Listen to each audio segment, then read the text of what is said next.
নিউজিল্যান্ডের দক্ষিণের এক কোণে লুকিয়ে আছে এমন এক জায়গা যেখানে পাহাড় মিশেছে মেঘে আর জলপ্রপাতের গর্জন ভেঙে দেয় নীরবতার সীমা।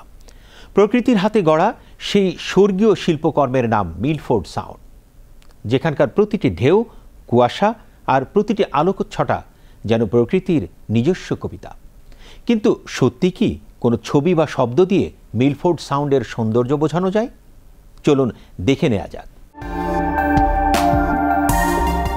নিউজিল্যান্ডের দক্ষিণ দ্বীপের দক্ষিণ পশ্চিম প্রান্তে অবস্থিত মিলফোর্ড সাউন্ড প্রকৃতির এক অনন্য সৃষ্টির উদাহরণ।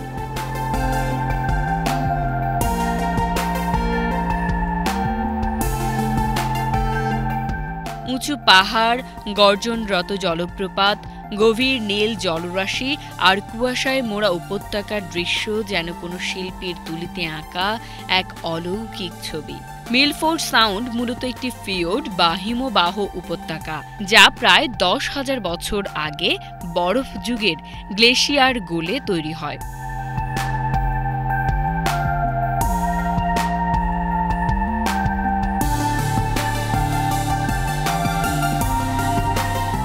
ষোলো কিলোমিটার দীর্ঘ এই উপত্যকা ঘিরে রয়েছে 1200 মিটার উঁচু পাহাড়ি দেয়াল, যার শীর্ষে প্রায়ই দেখা যায় বরফের আস্তরণ।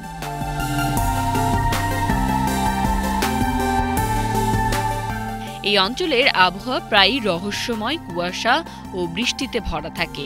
বছরে গড়ে প্রায় 7,000 মিলিমিটার বৃষ্টিপাত হয় এখানে, যা মিলফোর্ড সাউন্ডকে পৃথিবীর অন্যতম বেশি বৃষ্টিপ্রবণ অঞ্চলগুলোর একটি বানিয়েছে।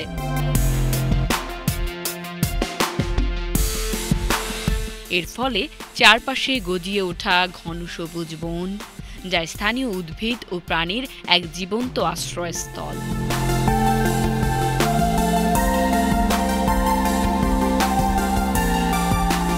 প্রাণীজগৎ মিলফোর্ড সাউন্ডকে করেছে আরও প্রাণবন্ত।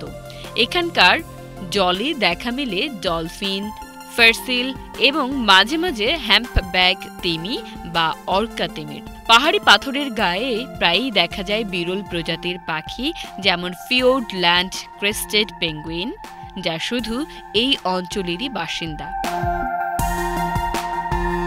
মিলফোর্ড সাউন্ডে ভ্রমণের জন্য সবচেয়ে জনপ্রিয় উপায় হল ক্রুজ ট্যুর। অনেকেই বেছে নেন কায়াকিং, হাইকিং বা ফ্লাইট সাইটসিইং ট্যুর, যেখান থেকে দেখা যায় পুরো উপত্যকার মহিমান্বিত রূপ।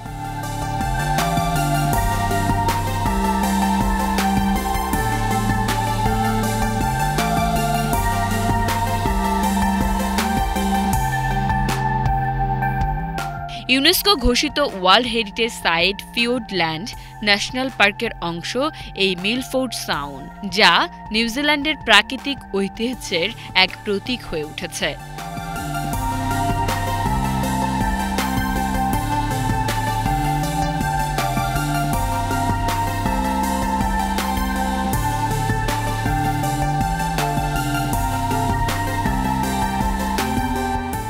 মিলফোর্ড সাউন্ড শুধু একটি প্রাকৃতিক সৌন্দর্যের স্থান নয়, এটি যেন পৃথিবীর কোলে লুকিয়ে থাকা এক শান্ত অভয়ারণ্য, যেখানে প্রকৃতি নিজেই তার মহিমা ও রহস্যের গল্প বলে যায়।